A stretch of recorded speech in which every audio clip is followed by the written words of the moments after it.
আসসালামু আলাইকুম ওয়া রাহমাতুল্লাহি ওয়া বারাকাত। বেনামাজির সাথে ভাগে কোরবানি দেওয়া যাবে কি না?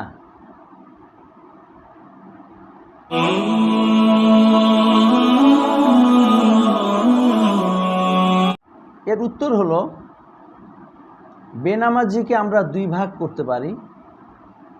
এক ভাগ যারা নামাজকে ছেড়ে দিচ্ছেন বা নামাজ পড়েন না, নামাজকে অবজ্ঞা করতো বা নামাজকে অস্বীকার করতো, অথবা নামাজকে বেকার কাজ, সময় লস করা মনে করেন। এরকম যদি কারণে কেউ নামাজ ছেড়ে দেয়, তাহলে মূলত সে আর মুমিন থাকে না, মুসলিম থাকে না। আর যে মুমিন মুসলিম না, তার সাথে ভাগে কোরবানি দিলে কারো কোরবানি কবুল হয় না। এরকম বেনামাজির সাথে শরীকে কোরবানি দেওয়ার কোনো সুযোগ নেই।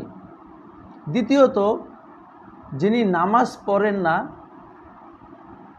এই কারণে যে তার সময় সুযোগ হচ্ছে না, কিন্তু সে নামাজকে অস্বীকারও করে না, নামাজকে বেকার কাজও মনে করে না, এবং নামাজ যে সে পড়তে পারছেন না এ কারণে নিজেকে অপরাধী মনে করেন, এমন না যদি বেনামাজি হয়, তার সাথে কোরবানি দেওয়ার সুযোগ আছে।